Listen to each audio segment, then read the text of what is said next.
Rates ಏನಿದೆ, dubbing rates ಏನಿದೆ? ಹೌದು. ಸೊ ಅವತಾರ ಪುರುಷ ಪಾರ್ಟ್ 1 ಪಾರ್ಟ್ 2 ಕೂಡ ಸುವರ್ಣದವರು ಸ್ಯಾಟಲೈಟ್ ರೇಟ್ಸ್ ತೊಗೊಂಡಿದ್ದಾರೆ, ಅಮೆಝಾನ್ ಅವರು ಡಿಜಿಟಲ್ ರೇಟ್ಸ್ ತೊಗೊಂಡಿದ್ದಾರೆ, ಒಂದು ಮಾಡರ್ನ್ ಮೀಡಿಯಾ ಅಂತ ಕಂಪ್ನಿ ಒಂದು ಹಿಂದಿ ಡಬ್ಬಿಂಗ್ ರೇಟ್ಸ್ ತೊಗೊಂಡಿದೆ. ಮೇ ಬಿ ನಾವು ಎಷ್ಟು ಪಾರ್ಟ್ 1 ಪಾರ್ಟ್ 2 ಟುಗೆದರ್ ಇನ್ವೆಸ್ಟ್ಮೆಂಟ್ ಮಾಡಿದ್ದೀವಿ. ಸೊ ಅದರದ್ದೊಂದು 80% ರಿಕವರಿ ಆಗಿದೆ ಅಂತ ಹೇಳ್ಬೋದು.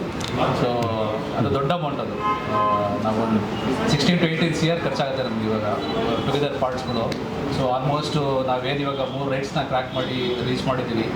ಅದು one of the biggest number ಅಂತಲೇ ಹೇಳ್ಬೋದು. Thanks to everyone involved, Sharan sir, Ashika, Suni. ಅಂದರೆ ಈ ಥರ ಒಂದು ದೊಡ್ಡ ಪ್ರಾಜೆಕ್ಟು ಮತ್ತು ಈ ಥರ ಒಂದು ಮೈಲ್ ಸ್ಟೋನ್ ರೀಚ್ ಮಾಡೋದು ತುಂಬ ಚಾಲೆಂಜಿಂಗ್ ಆಗಿರುತ್ತೆ. ಸೊ ಪ್ರತಿಯೊಂದು ಹಂತದಲ್ಲೂ ನಾವು ಸ್ಕೋರ್ ಮಾಡಬೇಕಾಗುತ್ತೆ. ಸರ್ ಹೇಳ್ದಂಗೆ ವಿಲಿಯಂ ಡೇವಿಡ್ ಇರ್ಬೋದು, ಅರ್ಜುನ್ ಜನ್ಯ ಸರ್ ಇರ್ಬೋದು, ಸುನಿ ಇರ್ಬೋದು, ಅಶಿಕಾ ಇರ್ಬೋದು, ಅಂದರೆ ಮತ್ತೆ ಒಂದು ದೊಡ್ಡ ಸ್ಟಾರ್ ಕ್ಯಾಸ್ಟು ಕಿಟ್ಟಿಯವರು ಇರ್ಬೋದು, ಸಾಯಿ ಕುಮಾರು. ಸೊ ಎಲ್ಲರೂ ಕೂಡ ಅವರವರ ಜವಾಬ್ದಾರಿನ ತುಂಬ ನೀಟಾಗಿ ನಿಭಾಯಿಸಿದ್ದಾರೆ. ಸೊ ಹಂಗಾಗಿಯೇ ನಾವು ಇದೊಂದು ಪ್ರಾಜೆಕ್ಟ್ನ ರೀಚ್ ಮಾಡೋಕ್ಕೆ ಶುರು ಆಗಿದೆ. ನಾನು ಸುನಿ ಅವ್ರು ಯಾವಾಗಲೂ ಡಿಸ್ಕಷನ್ ಮಾಡ್ತಿರ್ತೀವಿ. ಲಾಸ್ಟ್ 20 minutes ಫಿಲಮ್ನ ನೋಡಿ ಹೊರಗಡೆ ಬರೋನು ತುಂಬ ಒಂದು ವೈಬ್ರೇಷನಿಂದನೇ ಹೊರಗಡೆ ಬರ್ತಾನೆ.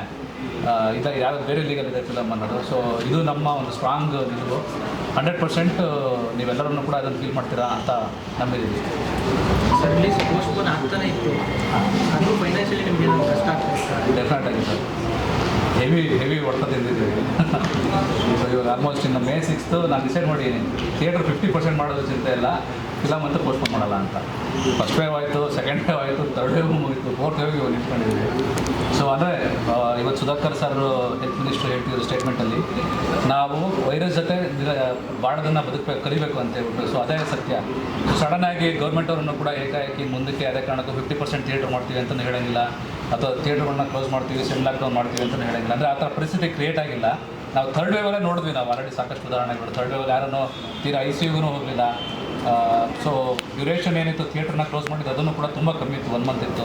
ಸೊ ಇಲ್ಲಿಂದ ಮುಂದಕ್ಕೆ ನಾವು ಗೌರ್ಮೆಂಟಿಂದ ಏನು ರಿಕ್ವೆಸ್ಟ್ ಮಾಡ್ತೀವಿ ಅಂತ ಹೇಳಿದ್ರೆ, ನಮ್ಮನ್ನು ಕೂಡ ಒಂದು ಇಂಡಸ್ಟ್ರಿ ಥರ ಟ್ರೀಟ್ ಮಾಡಿ, ಯಾವುದೇ ಕಾರಣಕ್ಕೂ ಸಡನ್ನಾಗಿ ಒಂದು ಫಿಲಮ್ ಓಡ್ತಿರ್ಬೇಕಾದ್ರೆ ಅಥವಾ ಫಿಲಮ್ ನೆಕ್ಸ್ಟ್ ನಾವು ಪ್ಲ್ಯಾನ್ ಮಾಡ್ತಿರ್ಬೇಕಾದ್ರೆ ಸಡನ್ನಾಗಿ ಏಕೆ ಆಗಿ ಕ್ಲೋಸ್ ಮಾಡಿ 50% ಮಾಡಿ ಅನ್ನೋದು ದಯವಿಟ್ಟು ಆ ಥರ ಕನ್ಸಿಡರೇಷನ್ ಮಾಡಿಬಿಡಿ.